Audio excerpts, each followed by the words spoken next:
All right, so we're going to go over a couple of things that I saw during your match here. I love that you realized that you're kind of at a stalemate, so you went for this guard pull. You do a really good job of swiveling your hips and creating distance and then sucking up that distance when you need to. One thing, you go for a collar choke here. You see how wide your elbows are from your rib cage, even on this side? I actually want you to do like you're rowing, and you pinch your elbows against your rib cage, and then you pull past you. It'll require less strength, and it'll be a lot tighter. Anytime the elbows are out, it's more you flexing muscle opposed to being more dynamic and being more economical, I guess you can say. Then there's another part here, like all this stuff over here. Like you got the hand, collar. You tend to space out, come out. Your knee shield is nice and high. Like all this is really good.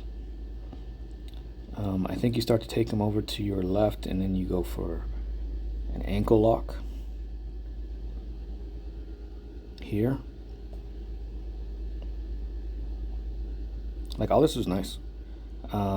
The foot never actually went into illegal territory, so you were fine. There was no knee reaping whatsoever. Like right here, the knee's on the inside. The heel is on the inside. Toes on the outside, just like you're supposed to. You have a nice pinch here. Just beautiful work. You hide this elbow here. Very nice. There was something else. I like that you get this underhook, which kind of forces him. This is what I really like that you do. You have almost like a wrestler's mentality. You don't accept shit. And jiu-jitsu people tend to accept. Like anyone else would have played guard here instead of coming up. You're coming up, which is a great habit to have. Like you don't allow the points. Now you're in a dominant position. You're starting to pass. Like this is all great work.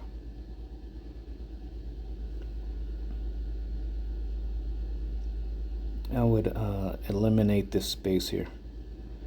Like create downward pressure.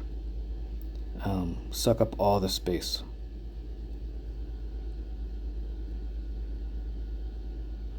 He has a good lock on your leg, which is super annoying. One thing that I like to do, let's go back slightly. So you end up here. You see how you leave this leg trailing?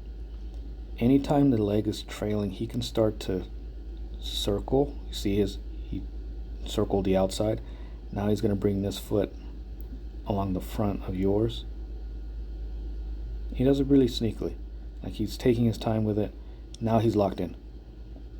What I do is, instead of creating this straight leg here, I drop the knee to the mat, and then I bring my heels closer to my butt. So you're almost in an odd squat, I guess you can say. I'll show you in person if this doesn't make any sense. But it's harder for them to get hooks under that leg. It's harder for them to go to lockdown. It really eliminates a lot of what he wants to do here. But because you left it out, he encircles over the top, then brings his right foot across the front, and this becomes an issue for you. I think he ends up sweeping you.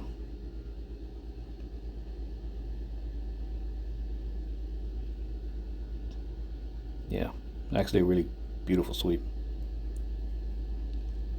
I love that you're doing this with this foot. Your shield is constantly gauging, assessing, reassessing. Like this is all great work.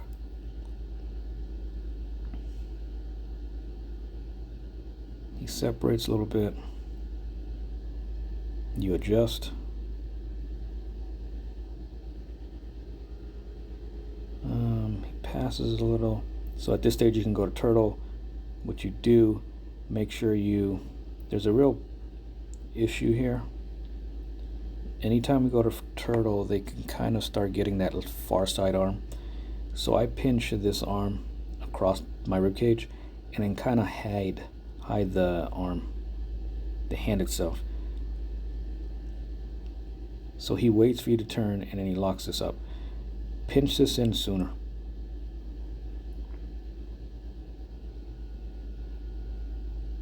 You turn, beautiful work. Like this is all great.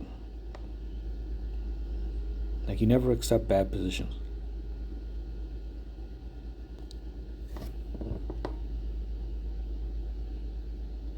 Again, he recognizes the sweep, he goes for it, you immediately get back up. Now you're in a passing position, locking both knees together, just great work.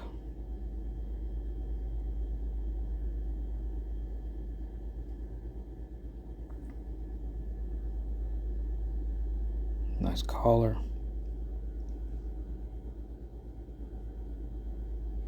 I think you run out of time here. Great work. You're doing a lot of the right things. Continue to not accept. That's a habit I have to break out of students, and with you I don't have to do that at all. So it's a huge plus. Great job.